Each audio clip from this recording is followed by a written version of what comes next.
ATS success coaching में आपका स्वागत है। तो आइए हम आगे बढ़ते हैं।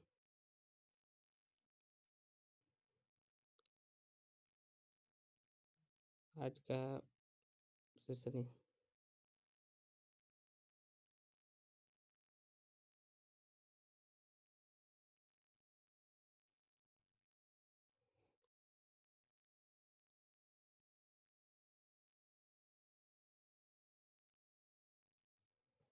तो हम पढ़ेंगे आज एमए का सीओ सीरीज है ये, और प्रथम वर्ष है, सप्तम सेमेस्टर, हिंदी आदिकालीन काव्य है।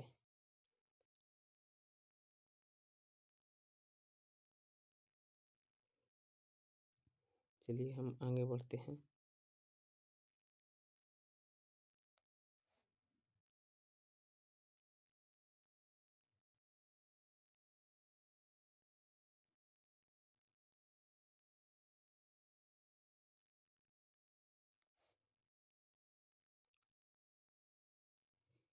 खंड अ,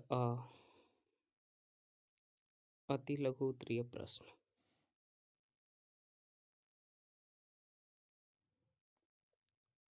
प्रश्न: विद्यापति को किस रस का प्रधान कवि माना जाता है? श्रृंगार रस का। कार्तिलता और कार्तिक पताका की विषय वस्तु क्या है? आश्रयदाताओं की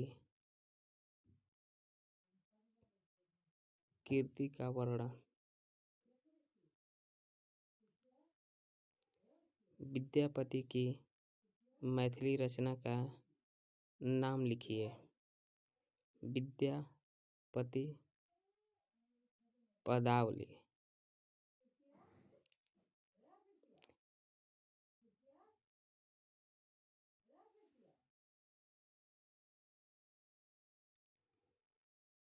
प्रश्न चौथा: विद्यापति की अवहट रचनाओं के नाम लिखिए। कार्तिलता और कार्तिपताका। विद्यापति द्वारा रचित संस्कृत ग्रंथों के नाम लिखिए। भूपरिक्रमा, पुरुष परीक्षा, लिखनावली, सर्वस्व सार, गंगा वाक्यावली, दान वाक्यावली, दुर्गावती आदि। विद्यापति की मृत्यु कब हुई थी? 1450 ईस्वी में। विद्यापति के पिता का क्या नाम था? गणपति ठाकुर।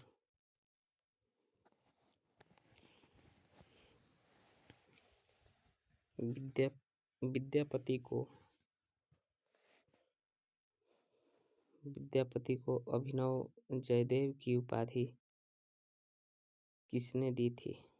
महाराज शिवराज सिंह। महाराज शिव सिंह ने। विद्यापति का जन्म कहाँ हुआ था? विद्यापति का जन्म दरभंगा जिले के बिस्फी ग्राम के एक ब्राह्मण परिवार में हुआ था। विद्यापति द्वारा रचित पदावली किस भाषा में है? मैथिली में। सरहप्पा की रचनाओं के नाम लिखिए। सरहप्पा की रचनाएं निम्नलिखित हैं: दोहाकोश नीति, दोहाकोश खंडित प्रति, चार चर्यागतियां, त्रयोकुवंश,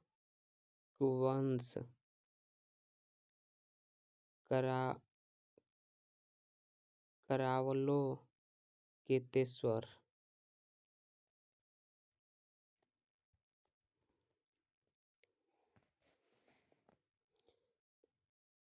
प्रश्न, नाथों की संख्या कितनी मानी गई है? नाथों की संख्या 9 मानी गई है। पदावली का प्रमुख विषय क्या है? पदावली का प्रमुख विषय राधा कृष्ण की प्रेम लीला है। विद्यापति की भाषा की प्रमुख विशेषताएं क्या हैं? संगीत संगीत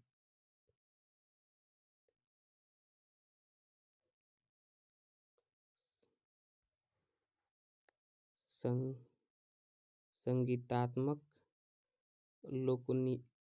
लोकोक्तियाँ एवं मुहरों का प्रयोग तथा कोमल कांत पदावली। विद्यापति ने अपने काव्य में किन किन अलंकारों का प्रयोग किया है? अनुप्रास, यमक, श्लेष, अतिशयोक्ति आदि का। पदावली किस प्रकार की रचना है? पदावली मुक्तक रचना है। गोरखनाथ की रचनाओं के नाम। गोरखनाथ के प्रमुख रचनाएं निम्नलिखित हैं। शबदी, प्राण संकली, पद, शिव्यादर्शन,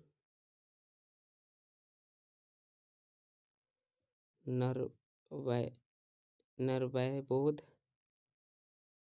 अभयमात्र, योग्य, आत्मबोध, 15 तिथि, महेंद्र गोरखनाथ, रोमावली, ज्ञान तिलक, ज्ञान ज्योतिष, पंचमात्र, सप्तवार। गोरखनाथ की भाषा की विशेषताएं। गोरखनाथ भ्रमणशील होने के कारण जनजीवन की भाषा का प्रयोग करते थे। अपने विचारों और अनुभवों को अधिक से अधिक जनता को अवगत कराने के लिए जनजीवन की भाषा को माध्यम बनाना अनिवार्य था। उसमें तो साधुओं की अखंडता और अनगढ़ता का प्राबल्य है। लोक प्रचलित शब्दों, उपमानों, साधनात्मक प्रतीकों और जन सामान्य में प्रचलित लोकोक्तियों एवं मुहरों का प्रयोग गोरखनाथ की भाषा की अपनी विशेषताएं हैं। उसमें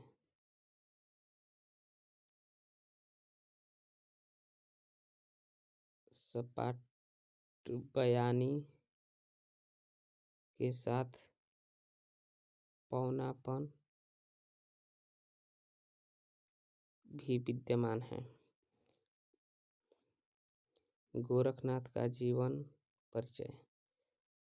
गोरखनाथ हिंदी साहित्य के प्रथम कवि माने जाते थे। वे सिद्ध सत्येंद्रनाथ मत्स्येंद्रनाथ के शिष्य थे, किंतु उन्होंने सिद्धों का विरोध किया। राहुल सांकृत्यायन के अनुसार गोरखनाथ का समय 845 ईस्वी है। डॉक्टर हजारी प्रसाद ने उन्हें 9वीं सदी का माना जाता है। शुक्ल जी 13वीं सदी निर्धारित करते हैं। डॉक्टर पीताम्बर दत्त भंडवाल आदि विद्वान उन्हें 11वीं सदी का मानते हैं। नए आविष्कारों के अनुसार यह माना जाने लगा है कि गोरखनाथ ने ईसा की 13वीं सदी के आरंभ में अपना साहित्य लिखा था। पृथ्वीराज रासो चंद्रवरदाई कृति पृथ्वीराज रासो को अपभ्रंश परंपरा का अंतिम तथा हिंदी की परंपरा की आदि कृति स्वीकार किया जाता है। इस कृति में चंद्रवरदाई ने महाराज पृथ्वीराज के जीवन चरित्र का वर्णन किया है। इस कृति के हिंदी का प्रथम महाकाव्य माना जाता है। पृथ्वीराज रासो की ऐतिहासिकता। पृथ्वीराज रासो का कथानक ऐतिहासिक हैं और उनके नायक महाराज पृथ्वीराज चौहान ऐतिहासिक पुरुष हैं। शहाबुद्दीन गौरी द्वारा पृथ्वीराज चौहान की पराजय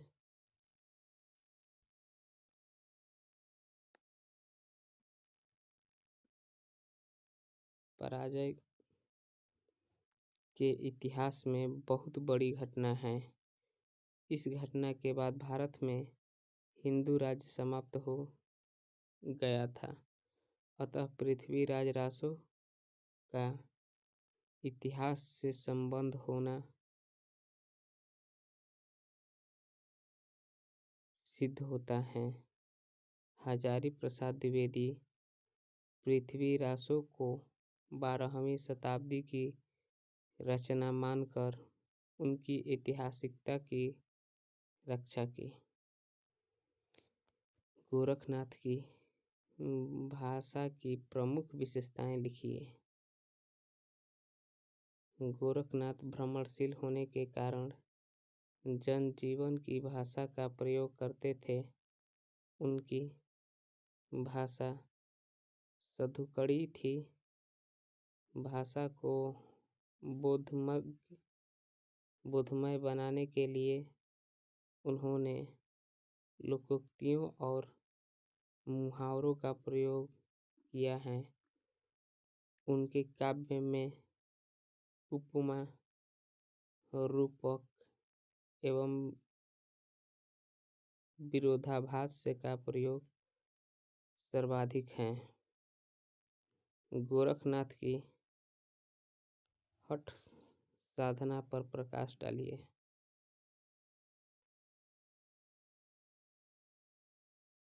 हठ योग का तात्पर्य क्या है? गोरखनाथ के आत्म संयम को हठो योग्य का आधार मानना है। उन्हें जीह के स्वाद का त्याग करना चाहिए। नारी त्याग, मांस त्याग, पराई निंदा का त्याग योगी के लिए आवश्यक है। गोरखनाथ ने हठो योग को अपनी कविता में सीधी सादी भाषा में कहा है। नाथ परंपरा में गोरखनाथ का महत्व स्पष्ट कीजिए।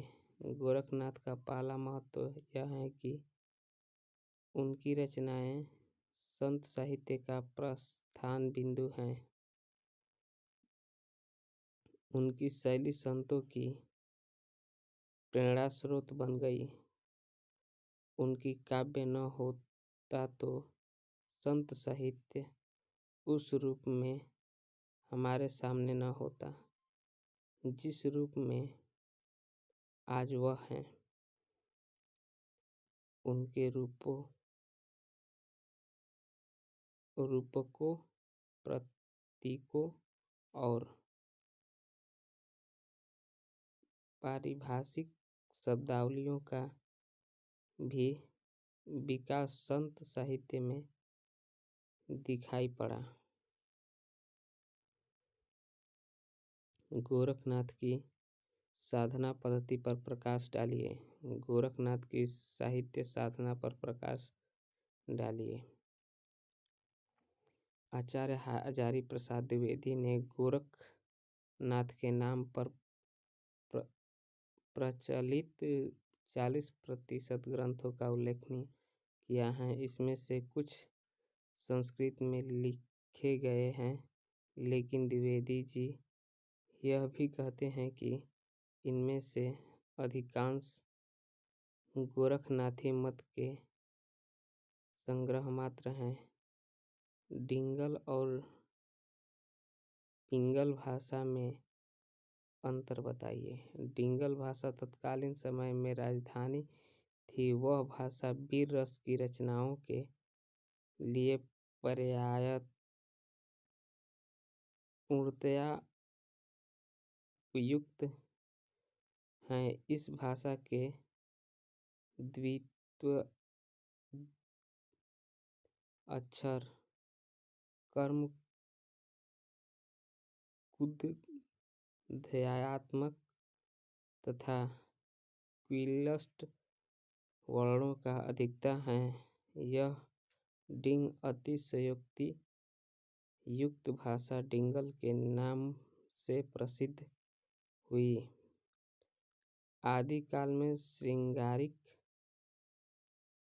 और मधुर वर्णों के लिए पिंगल भाषा का प्रयोग किया गया।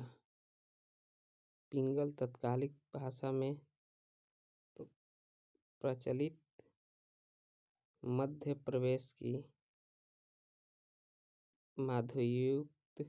माधुर्ययुक्त छंदबद्ध परिष्कृत ब्रजभाषा का साहित्यिक नाम था। पृथ्वीराज रासो की प्रामाणिकता के पक्षधर विद्वानों के नाम लिखिए। पंडित मोहनलाल विष्णु लाल पांडेय, मुनिजीन विजय, डॉक्टर हजारी प्रसाद द्विवेदी, डॉक्टर श्याम सुंदर दास एवं अयोध्या सिंह उपाध्याय, हरिऔध चंद्रवरदाई को बहुभाषाविद क्यों कहा जाता है? चंद्रवरदाई अनेक भाषाओं का ज्ञाता था। पृथ्वीराज रासो के 16वें समय में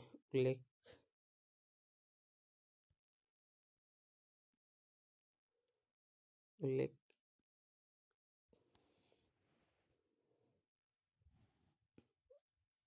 आता है कि वह 6 भाषाओं का पंडित था: संस्कृत, प्राकृत, महाराष्ट्रीय, अपभ्रंश,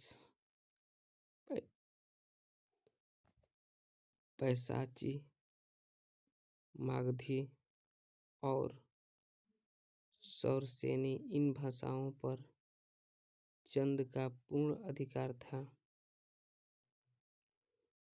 विद्यापति की पदावली की राधा का वर्णन कीजिए। विद्यापति की राधा पर प्रकाश डालिए। विद्यापति की पदावली में राधिका, विलासवती और विदग्ध हैं। विद्यापति श्रृंगार रस के कवि थे। उनकी पदावली में राधा और कृष्ण की जिस प्रेम लीला का वर्णन हुआ है वह अपूर्ण है।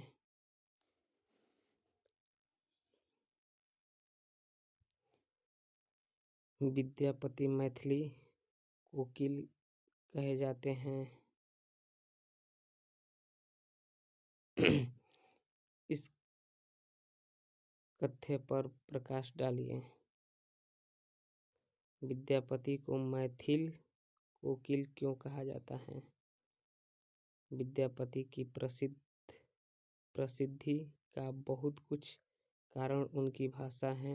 उन्होंने अपनी पदावली में स्वभाव से ही कोमल और कमनीय तथा बंगाल के लालित्य से प्रभावित मैथिली भाषा का प्रयोग किया, जिससे कवि की रस भावुकता ने और भी कोमल और श्रवण मधुर बना दिया। उनकी पदावली अत्यंत गेय है, इसलिए उन्हें मैथिल कोकिल की उपाधि दी गई। विद्यापति अपरूप के कवि थे, स्पष्ट कीजिए। विद्यापति श्रृंगार के कवि हैं। रसिकता, रूप और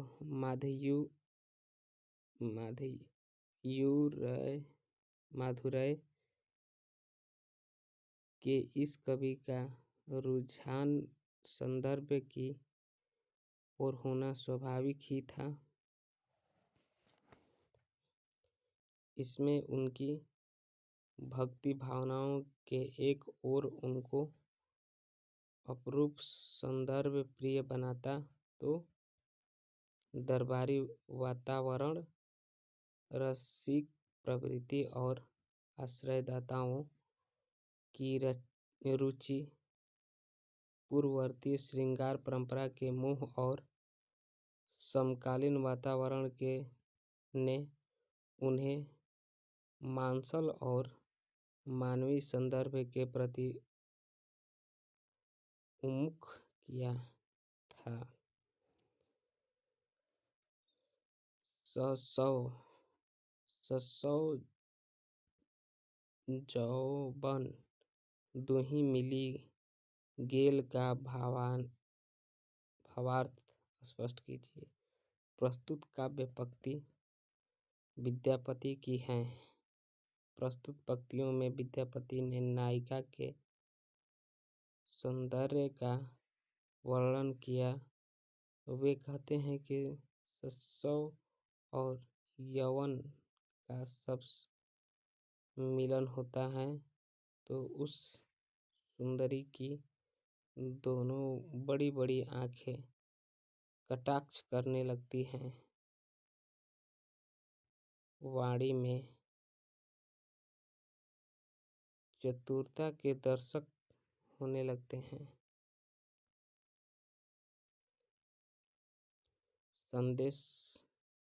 संदेश राशक की रस योजना पर प्रकाश डालिए। संदेश राशक में वियोग श्रृंगार का वर्णन है। विजयनगर की एक सुंदरी जिसका पति अर्थोपार्जन के लिए खभात गया था, विरह व्यथा से विकल होकर पति के सम्मुख संदेश भेजना चाहती है। आदिकालीन काव्य रूपों का परिचय दीजिए। आदि काल में काव्य विधि रूपों में प्रचालित थे। रासो काव्य, सिद्ध साहित्य, जैन साहित्य, अपभ्रंश, डिंगल एवं पिंगल आदि। आदिकाल के नामकरण के संबंध में अपना मत प्रस्तुत कीजिए। हिंदी साहित्य के आदिकाल में प्रधान रूप से वीरगाथाओं की रचना प्रवृत्ति रही। इन कारण प्रसिद्ध इतिहासकार आचार्य रामचंद्र शुक्ल ने इस काल को वीरगाथा काल नाम दिया था, किंतु परवर्ती विद्वानों ने इसे आदिकाल कहा है।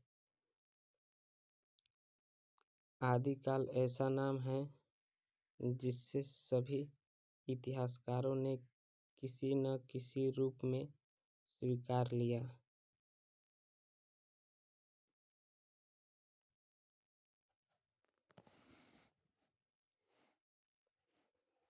विद्यापति की भाषा।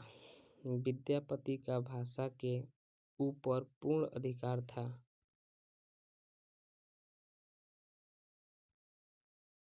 संस्कृत के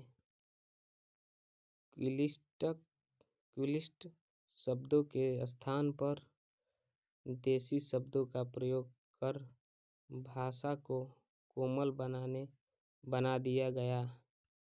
भाषा की मधुरिमा के विषय में विद्यापति ने स्वयं कहा है, बालचंद बिजावै भाषा दुई नहीं लग गई दुजन हासा।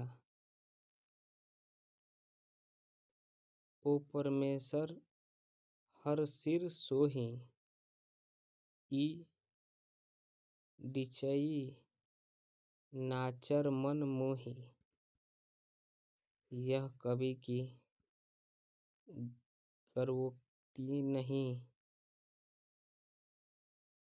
अपितु पूर्ण सत्य है। वास्तव में विद्यापति की भाषा की मधुरता जयदेव के भाषा माधुर्य से भी आगे बढ़ गई है।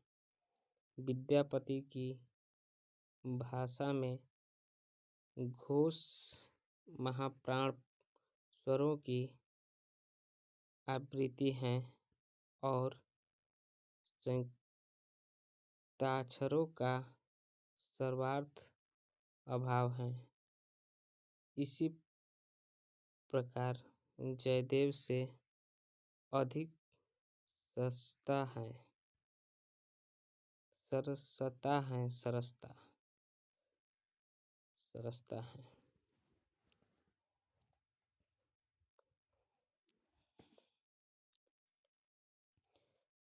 कार्तिलता की भाषा का स्वरूप बताइए।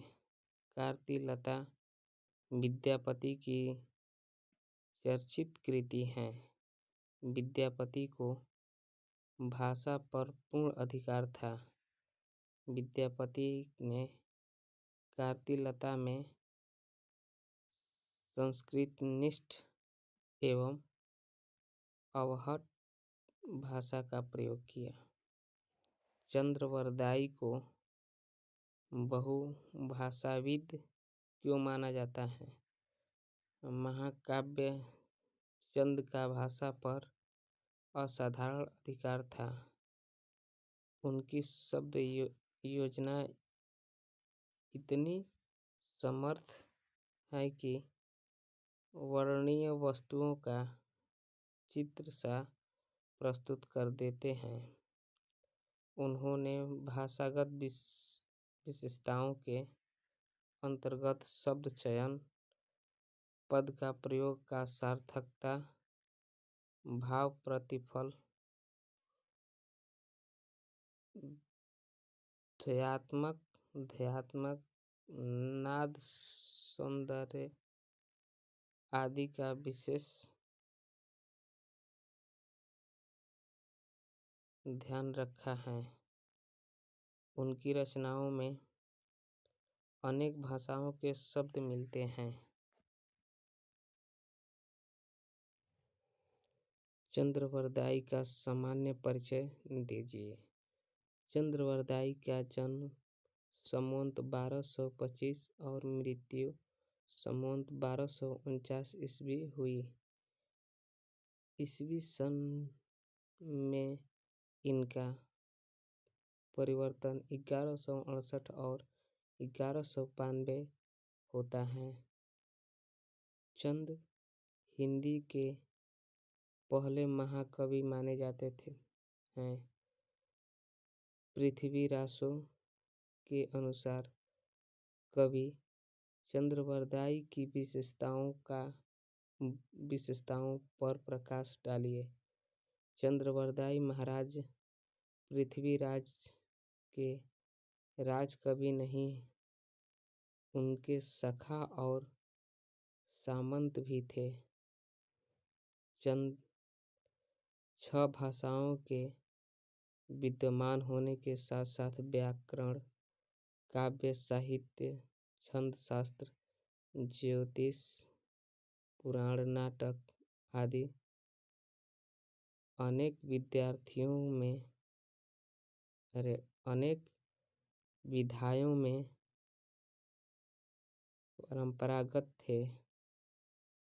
पारंगत थे। चंद को जलालधरी देवी का इष्ट था, जिनकी कृपा से ये बिना देखे हुए का भी कविता में वर्णन कर सकते थे।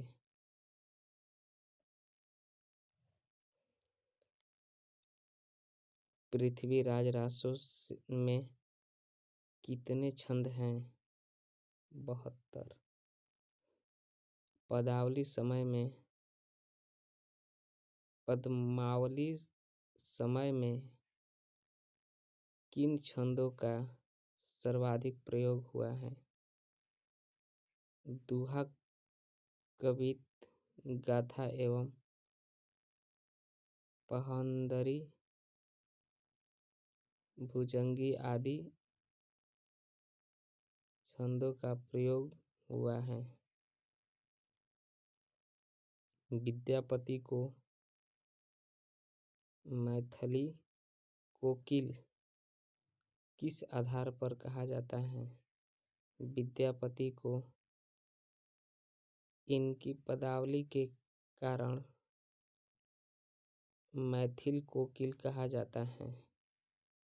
विद्यापति के पदों की रस योजना स्पष्ट कीजिए। विद्यापति के पद अधिकतर श्रृंगार रस के ही हैं।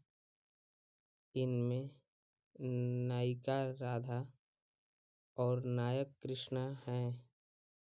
विद्यापति ने इन पदों की रचना जयदेव के गीति काव्य के अनुकरण पर की है। इन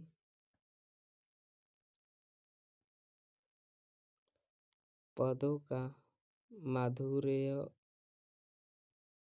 अद्भुत है। विद्यापति 100 थे। इन्होंने अपने पदों की रचना श्रृंगारिक रूप में की है। विद्यापति की पदावली की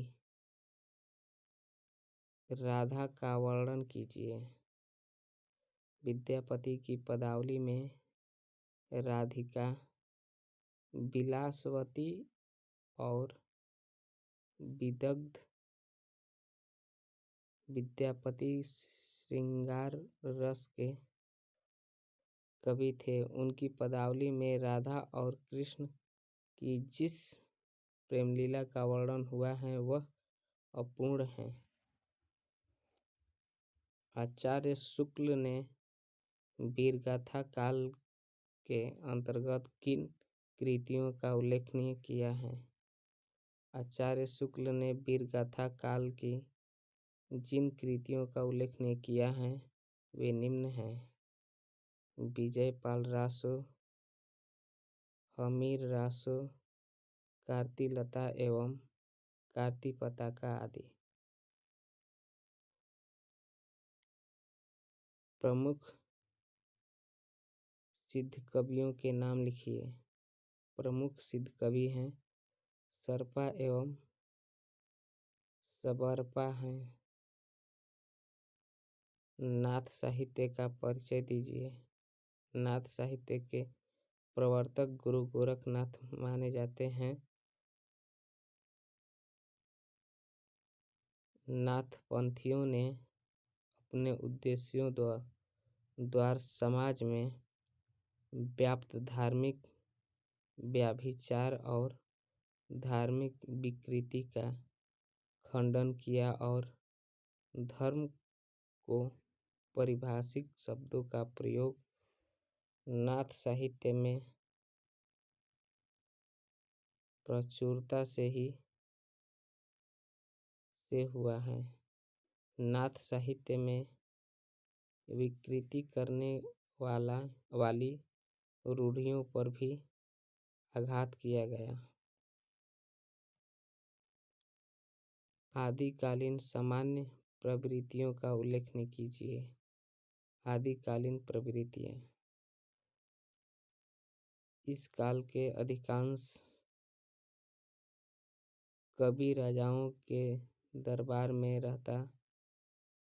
रहा करते थे, इसलिए वे आश्रयदाताओं की धर्म वीरता, युद्ध वीरता,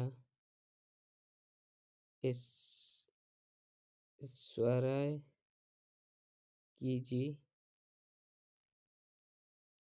खोलकर प्रशंसा की करते थे। वीरगाथा काल के कवियों ने अपने आश्रयदाताओं की अतिशयोक्तिपूर्ण प्रशंसा करने के लिए उन्होंने ऐतिहासिक ग्रंथों को तोड़ा मरोड़ा।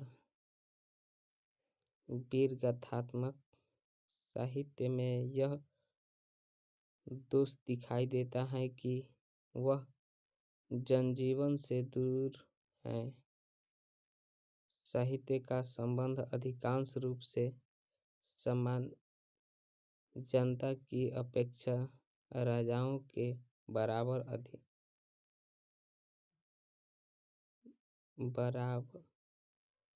अधिक रहा। परमाल रासों पर संक्षिप्त टिप्पणी लिखिए। इस ग्रंथ का रचयिता जगनीक नाम कवि माना जाता है, जो महोबा के राजा देव का आश्रित था।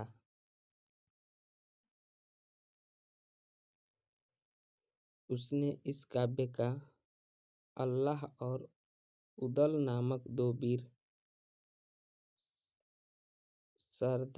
वीरतापूर्ण लड़ाइयों का वर्णन किया। इसी आधार पर इसका रचना काल सती का प्रारंभ माना जाता है।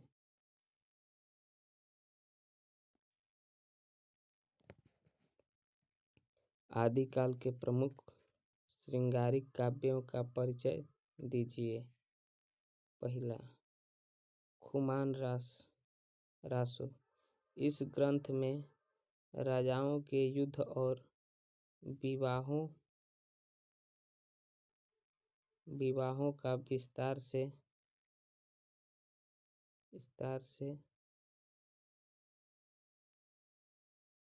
हुआ है। संदर्भानुसार नायिका भेद, षड्ऋतु चित्रण भी मिलता है। वीर रस के साथ श्रृंगार की धारा भी आदि से अंत तक चलती है।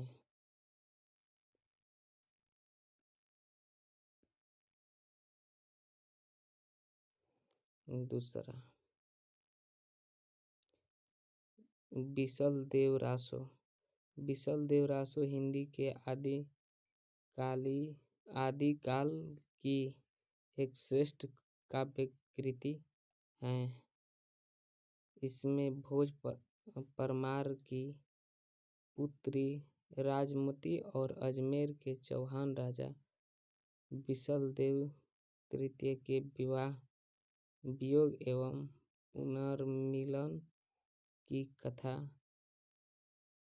रसो शैली में प्रस्तुत की गई है। सिद्ध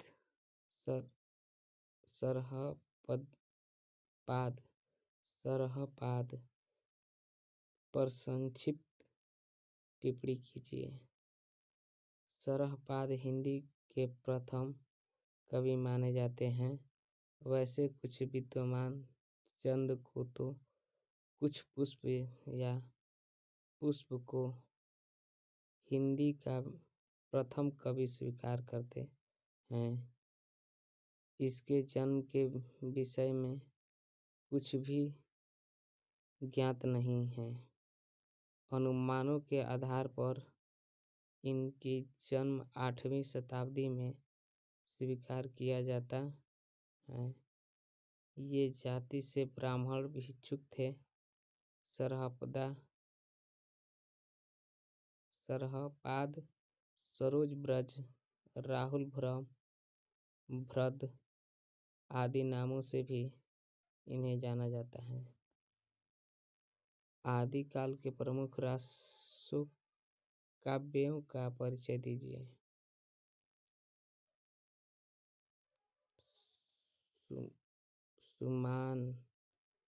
खुमान रासो दलपति विजय। शिव सिंह सेंगर ने